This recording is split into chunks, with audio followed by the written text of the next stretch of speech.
European equities get a shot in the arm after US jobs numbers beat expectations. Even a tick higher in the jobless rate doesn't sour the mood, with Washington saying that's down to a surge in the number of people looking for work.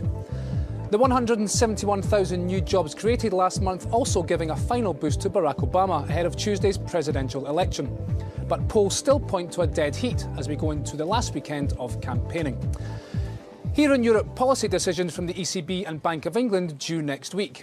Weak Eurozone manufacturing data today fueling expectations that the ECB could provide further stimulus.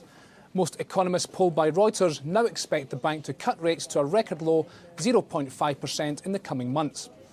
The outlook for the Bank of England more finely balanced. Numbers last week showed the UK returning to growth, but most data this week again came in on the weak side. Also look out for service sector figures on Monday. Worries over Greece once again bubbling up after budget figures this week showed the country's debt to GDP ratio heading towards a whopping 190%. Germany still refusing to countenance any kind of debt forgiveness for Athens, but some analysts say Berlin will have to relent sooner or later.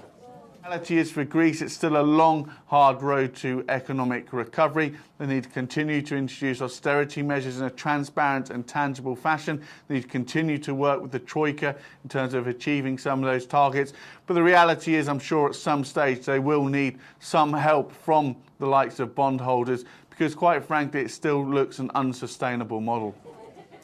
There's a summit to watch out for next week here in Europe too. EU finance ministers meet at the end of the week to discuss the EU budget. UK Prime Minister David Cameron in the spotlight after promising to veto any increase in spending. Tuesday, the big day for data in Europe next week. Eurozone services PMI is not expected to get any worse at least, but the same can't be said of UK industrial output. Economists expecting those numbers to sink once again in September. The following day, watch out for Eurozone retail sales. They're seen turning negative in September. And it's another busy week for earnings, with retailers, banks and airlines among the sectors to watch. BNP Paribas and Crédit Agricole both reporting towards the end of the week. The French banks under pressure to show that they're tackling costs, including what analysts say are bloated branch networks. Earlier in the week, look out for numbers from Marks & Spencer. The UK retailer expected to report a big drop in first half sales and earnings. That's likely to ratchet up the pressure on the company at a time when there's mounting speculation it may face a takeover bid. Also keep an eye out for numbers from BMW, Siemens, Ryanair and International Airlines Group. That's all from us for now. Have a great weekend. I'm Jamie McGeever. This is Reuters.